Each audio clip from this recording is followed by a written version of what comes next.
Close your eyes, keep your spine erect, focus on the breath. Let the Dhamma talk just sit in the background. You'll hear what you need to hear, but at all times maintain focus on the breath, because that's really what we're trying to cultivate here. In this sutta, the scene is set in a city called Sedaka, where there are two acrobats, a master and his apprentice. They are about to undertake their performance, one in which the apprentice climbs on the shoulder of the master. Buddha's relaying the story to a group of monks. It's said that prior to the performance, the master says to his apprentice, "You look out for me, and I'll look out for you, and together we will be safe, please the crowd, and gain our reward." But on hearing that, the apprentice replied, "No, you look out for yourself, and I'll look out for myself, and in this way, together, we will return safely, please the crowd, and gain our reward." Buddha confirms to the group of monks that the apprentice was indeed right. The simile here is related to mindfulness. What are you attending to? What is skillful and what is unskillful? You may have noted that when you are flying on an aeroplane before takeoff, the cabin crew will go through the safety rules, and they state that in an event of an emergency, it would be required an oxygen mask will be dispensed from the ceiling, and that you should attend to yourself, ensure that your mask is on correctly before attending to others.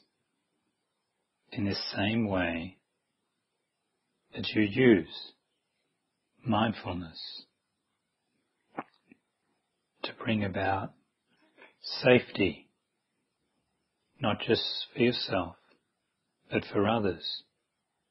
It's in this same way that through mindfulness that you bring about reward for yourself and as well for others. And how is this possible? It is by an enduring mind that is focused within. Do you, with persistence, develop harmlessness, goodwill, compassion, empathetic joy, and equanimity, not just for yourself, but for all others too? So often do we look around to the left, to the right, in front and behind, seeing all the flaws and the mistakes of others. We seem to be able to find fault. Often we can hear ourselves say, "Oh, if only they had done this," rather than that. If only my parents had more wealth rather than less. If only I had this opportunity rather than them. All too often we look outside. The real problem lies within. And this is the essence of this simile. You need to look after yourself. Look out for yourself. Look at your own actions. Don't concern yourself about the actions of others. It is in your actions do you defile your mind. So what duties does Buddha want us to do with this sutta, with this simile? He wants us to comprehend stress. How do we do that? We have to attend internally. We have to look at the movements of our own mind. He wants us to discover the cause of this stress. What views do we have? What are the subsequent actions that follow from those views that cause this stress? And then he wants us to develop the path, specifically develop mindfulness.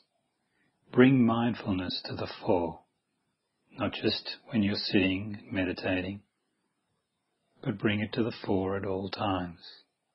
Always maintain a pulse of your stress, anxiety, your tension. Always know what is happening within.